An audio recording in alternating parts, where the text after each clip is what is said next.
And now the time has come to say adieu. You were the one, my guiding light. Now I'm just walking in need.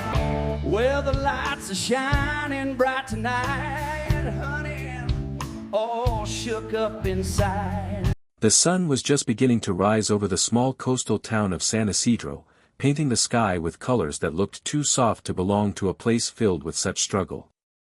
Homes made of thin wood and rusted tin lined the narrow streets, each one carrying stories of families fighting quietly through their days.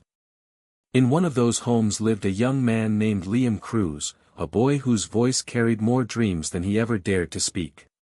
Liam grew up learning what hardship meant before he learned how to spell his own name. His father had been a fisherman who never returned after a storm, leaving behind a silence that changed the family forever. His mother Alona, gentle but exhausted, tried to fill that silence with strength, but there were nights when even strength was not enough. Liam saw every tear she tried to hide, and with each one, something inside him promised to never let her carry the weight alone. Music became his answer to a life that offered him very little. He would sit outside their small home in the evenings, the salty wind brushing against his face as he practiced the same old Elvis songs from a borrowed speaker. There was something in that music, something warm, something familiar, that made him feel like he wasn't alone. And slowly, people in the neighborhood began to notice. The boy had a voice that could soften even the hardest day. Every weekend, Liam stood in the busy market, singing near the fruit stalls where the air smelled of mangoes and dust. Children would pause their games to listen, and tired workers would stop for a moment, letting his voice rest their weary minds. A few coins would drop into his small metal can, never enough to change their lives, but enough to keep hope from fading. He didn't dream of fame. He dreamed of helping his mother, repairing their old roof, buying medicine when she coughed too hard, and making sure his younger sister never felt the same fear he did growing up. His songs weren't performed for applause, they were performed for survival.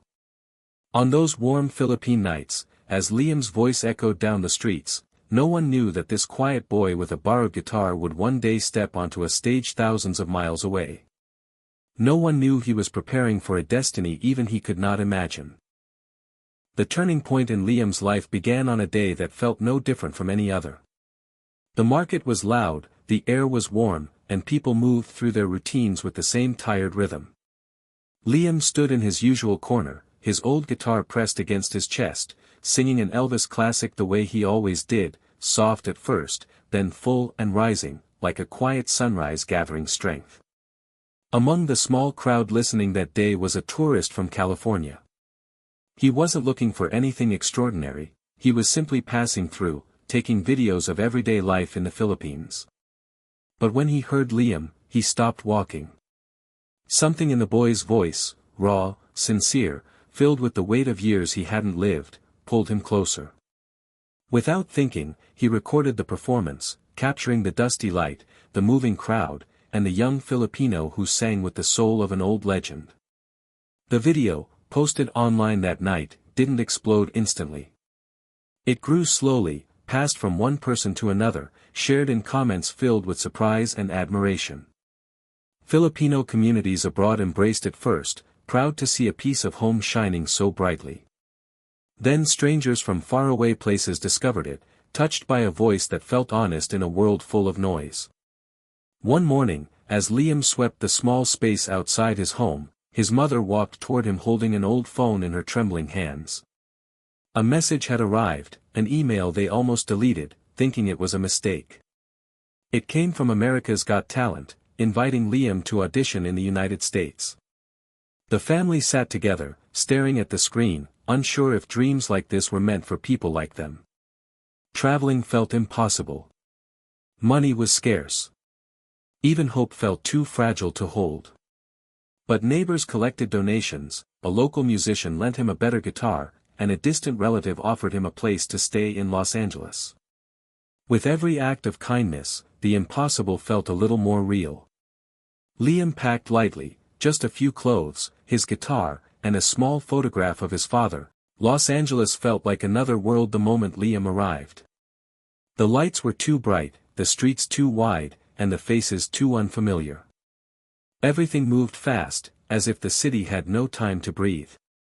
Liam, carrying his guitar close to his chest, walked carefully through the AGT venue like a small boat navigating a storm. Every sound felt louder. Every heartbeat felt heavier. Backstage, contestants paced nervously, adjusting costumes, rehearsing dances, whispering final prayers. Liam stood quietly in a corner, trying to steady his breath. He was far from home, far from the places where people knew his name, far from the soft warmth of his mother's voice. Here, he was just another hopeful among many, a young Filipino boy with nothing but a dream that seemed too fragile for such a big stage. Yet something inside him refused to shrink. Maybe it was the memory of his father's rough hands guiding his tiny fingers over guitar strings. Maybe it was the sound of his mother humming in the kitchen on nights she tried to hide her fears.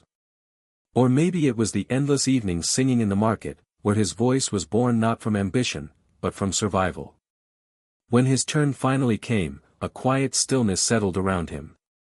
Walking out into the massive arena, Liam felt the weight of every step.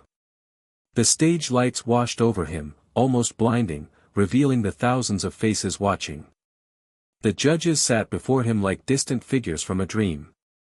For a moment, he wanted to disappear. But then he remembered why he came.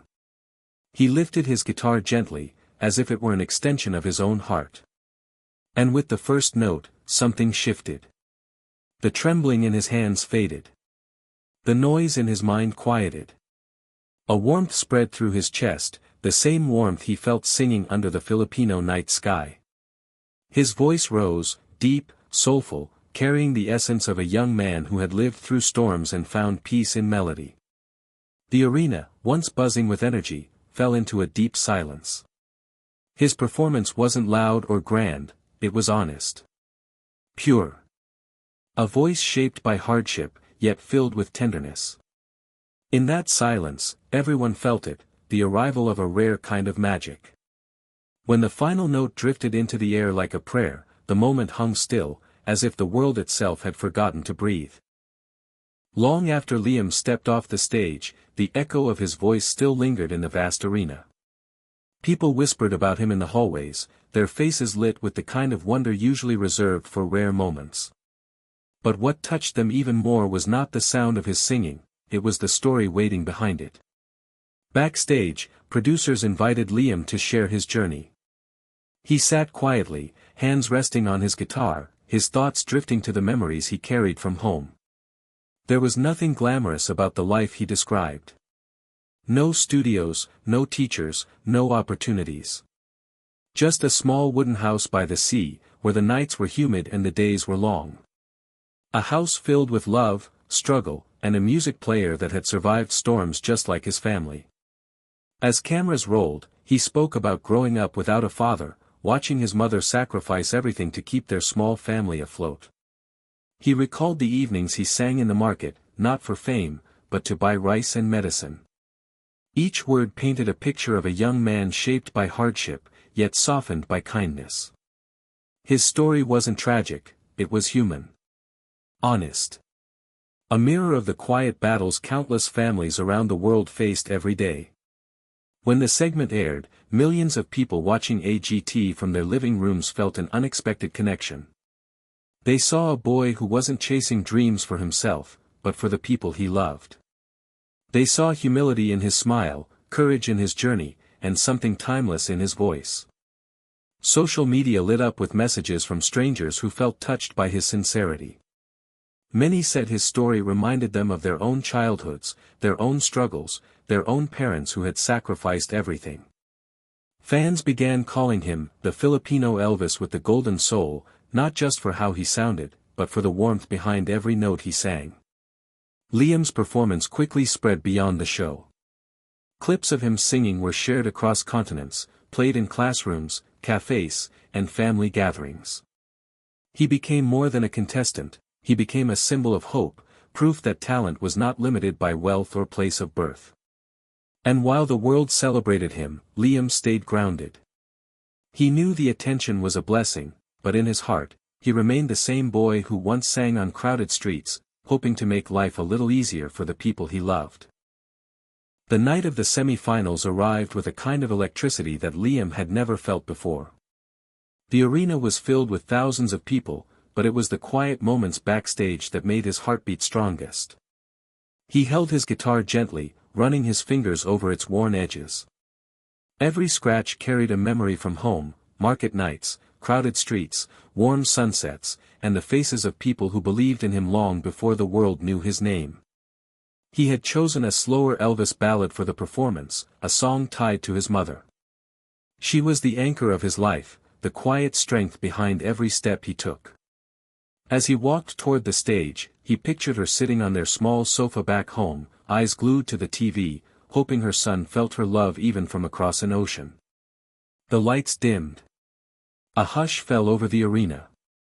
And then, with a deep breath, Liam began. His voice floated gently at first, soft and trembling with emotion. It wasn't the confident sound of a superstar, it was the voice of a son singing for the woman who held his world together. Every note felt like a piece of his heart laid bare under the glow of the stage.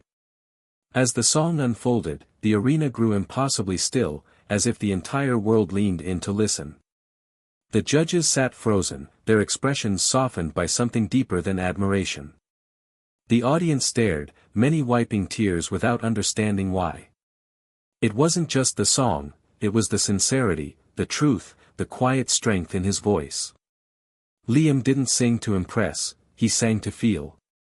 To remember. To honor. When he reached the final note, the last emotion-filled vibration drifted into the silence like a farewell carried by the wind. And then the arena erupted. The standing ovation rose like a wave, powerful, overwhelming, unstoppable. People cheered not only because he sang beautifully, but because he reminded them of the people they loved, the struggles they quietly endured, and the resilience that lived inside every ordinary human being. Clips of his performance spread around the world within hours. Millions watched, shared, and cried. Liam's name trended across continents, and messages flooded in from every corner, messages of pride, gratitude, and recognition. Whether he won the AGT trophy didn't matter anymore. He had achieved something much greater. He had touched hearts, lifted spirits, and brought hope to people who needed it. On that night, the boy who once sang in Filipino streets didn't just perform. He became a global voice of courage, love, and possibility. The stage lights glowed like stars waiting for a miracle. The audience murmured in amusement as a man in a glittery gold jacket walked toward the microphone. His name was Marco Dela Cruz, a 34-year-old factory worker from Manila, with dreams far too big for the small room he lived in. He wasn't famous, wasn't rich, and certainly didn't look like a celebrity. But deep within his eyes, there was something, an untold story wrapped in years of quiet pain and unshakable hope. When he softly said, "I'm Filipino Elvis," the crowd chuckled. Some smiled politely, others couldn't hide their laughter. They saw a man trying too hard to be someone else. But what they didn't see was the reason why he stood there that night, why this performance wasn't just about singing, but about redemption. Behind the curtain, two people watched him silently. Luz, his younger sister, barely in her 20s, clutched the silver cross necklace their late mother had given Marco. Her eyes were trembling with pride and fear. Next to her stood Rico, Marco's childhood friend and the guitarist who had spent months practicing with him in a dimly lit garage. Both knew that this was Marco's final shot, to prove not to the world, but to himself, that broken dreams could still shine. The judges leaned forward, half curious, half skeptical. The stage was quiet now, except for the hum of the spotlight. Marco closed his eyes for a moment and took a deep breath, as if whispering to the heavens above. Somewhere inside, he wasn't just chasing applause, he was chasing the voice of a father who once said, "Music won't feed you." Would this be the night Marco's voice silenced all the laughter? Or would his lifelong dream end under the weight of mockery once again? In that fragile silence before the first note, the story of a man who refused to let the world define him was about to begin. And no one, not even Marco himself, knew just how deeply that voice would touch every soul in the room. Marco della Cruz lived a life that looked ordinary from the outside, but inside, it was filled with quiet wars no one could see. By day, he worked long shifts at a small factory in Quezon City, assembling electrical parts with aching hands and tired eyes. The rhythmic sound of machines was his constant companion, a reminder of how far his reality was from his dreams. Yet, every evening, when the factory whistle blew, Marco would walk home humming old Elvis Presley tunes, pretending for a few minutes that he was on a grand stage, not a crowded jeepney. Music had always been his escape. As a child, he'd listen to old vinyl records his father brought home from overseas. He would imitate Elvis's deep, velvet voice and mirror his dance moves in front of a broken mirror. People used to laugh, but Marco never stopped. To him, Elvis wasn't just a singer, he was a symbol of confidence, something Marco had never fully found in himself. After their parents passed away, Marco became the sole provider for his sister, Luz. He took up extra shifts, skipped meals, and often sang softly at night to help her sleep. Despite the exhaustion, there was always a spark in his eyes when he sang. It was the only time he felt truly alive. But life hadn't been kind.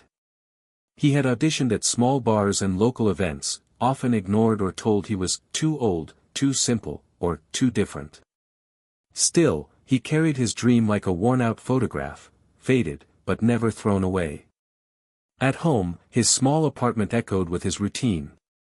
A cracked mug of coffee, a dusty guitar by the window, and an old mirror covered in sticky notes with song lyrics. Every morning, before heading to work, he would look into that mirror and whisper, "Maybe today." Marco wasn't chasing fame, he was chasing the feeling of being seen, of being heard.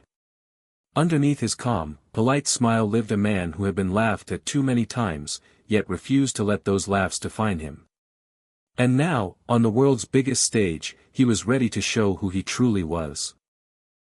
There was a time when Marco believed that hard work alone could change his destiny. But dreams are fragile things, they can fade beneath the weight of responsibility and time.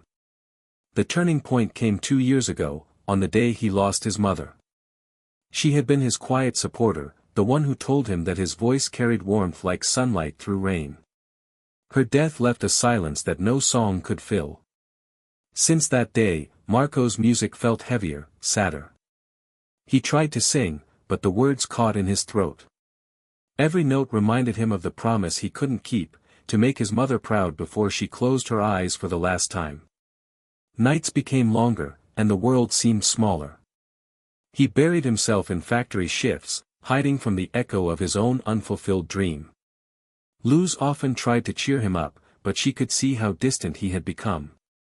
The man who once filled their small home with laughter now stared blankly at the flickering light bulb above their dinner table.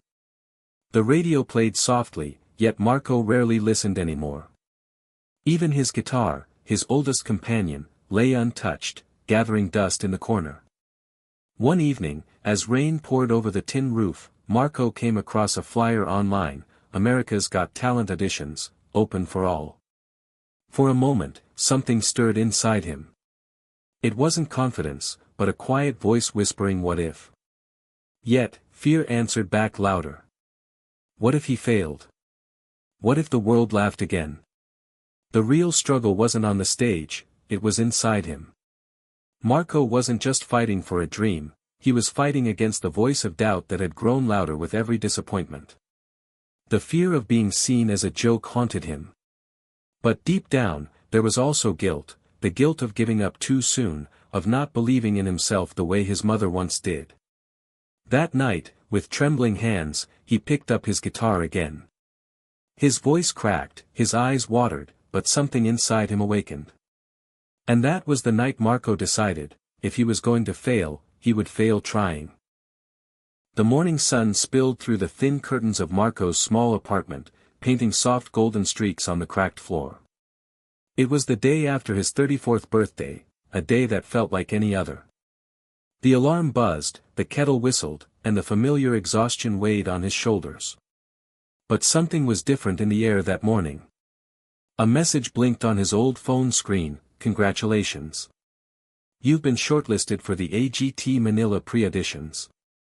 For a long moment, Marco just stared at the words, unable to breathe. He hadn't even realized Luz had sent in his video, secretly recording one of his late-night songs and submitting it online. She stood behind him now, smiling nervously. "You deserve this," she whispered softly, her voice trembling with hope. At first, Marco wanted to refuse. He wasn't ready, he told himself. He wasn't young, stylish, or confident like the others. But then, as he sat on the edge of his bed, he looked at the worn-out photo of his mother taped to the wall, her smile still calm and reassuring. It felt as though her eyes were telling him to go, to live once more through the music he had buried in fear. That small moment, just a message on a screen, became the spark that reignited everything inside him. He took a long breath and picked up his guitar, its strings slightly rusted from neglect. The first chord he strummed felt like coming home. His heart pounded, not from fear this time, but from the raw energy of possibility. From that day on, his world changed quietly. After work, he stayed up late practicing. His hands blistered, his voice cracked, but his spirit grew stronger. Rico joined him, bringing his old guitar and laughter back into Marco's nights. Luz recorded every rehearsal, cheering him through every mistake. It wasn't just a dream anymore, it was a promise. A promise to his mother, to Luz, and to himself. The moment Marco stepped onto that airport floor weeks later, ticket in hand, he realized something powerful: the world hadn't changed, but he had. For the first time, he was no longer afraid to be seen. The days leading up to the audition were far from easy. Marco quickly realized that chasing a dream demanded more than courage, it demanded sacrifice. His body was exhausted from double shifts at the factory, yet every night, he practiced until dawn. His voice often gave out midway, trembling under the weight of his own insecurities. There were moments he would stop singing altogether, staring blankly at the peeling paint on his wall, wondering if he was just fooling himself. The laughter of past failures echoed in his mind, the times when crowds mocked him, when bar owners dismissed him before he even sang. Those memories came back sharper than ever, whispering doubt into every note. But every time he felt like giving up, Luz's quiet encouragement reminded him why he started. She would leave small sticky notes on his mirror: "Keep going, Kuya. Mom would be proud."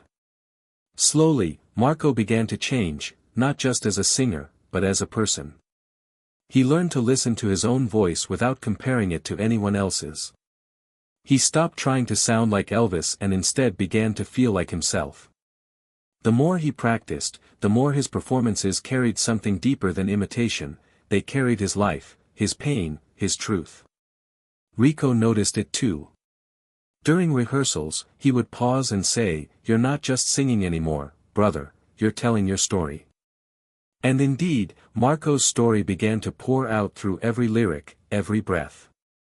The once timid man was slowly transforming into someone who owned his voice, his journey, his scars. But with growth came pressure. The night before the big performance, Marco stood in front of his hotel mirror, staring at his reflection in the sparkling gold jacket. His heart raced with fear, fear of failure, fear of judgment, fear of being laughed at once again. But this time, beneath all that fear, was something unbreakable, a quiet strength that came from surviving too much to turn back now. For the first time in years, Marco smiled at his reflection and whispered, "This time, I'll sing for me." The stage lights dimmed, and the crowd grew restless. Cameras focused on Marco as he walked onto the Grand America's Got Talent stage, his gold jacket shimmering under the spotlights like a quiet promise. The judges exchanged curious looks, and the audience chuckled softly when they heard him say, with a shy smile, "I'm Filipino Elvis." That laughter echoed in his chest for a split second, but this time, it didn't break him. It fueled him. He closed his eyes, took a deep breath, and the first note left his lips like a spark in the dark. The voice that followed wasn't an imitation. It was raw, soulful, trembling with truth. His tone carried years of pain and perseverance, like a man singing not for fame, but for redemption. Every lyric seemed to peel away the years of struggle. The audience, once amused, now sat motionless. The laughter faded. In its place came silence, the kind of silence that only appears when hearts listen. As the music swelled, Marco's voice rose higher, stronger. The spotlight caught the shimmer of tears in his eyes. In that moment, he wasn't a factory worker, or a man mocked for his dreams, he was an artist reclaiming his soul. His voice cracked on the final note, but it didn't matter. It was human. It was real. When the last chord faded, the silence broke into thunderous applause. The judges rose to their feet. Simon, eyes glistening, gave a rare smile. Luz and Rico cried backstage, their hands clasped tightly, knowing they had just witnessed something sacred. Marco bowed deeply, trembling with emotion. For the first time in his life, he felt seen, not for who he pretended to be, but for who he truly was. As the golden confetti rained down, he looked up toward the ceiling lights that felt like stars, whispering a silent thank you, to his mother, to his sister, and to the boy he once was who never stopped dreaming. In that shimmering moment, the world no longer laughed. It listened.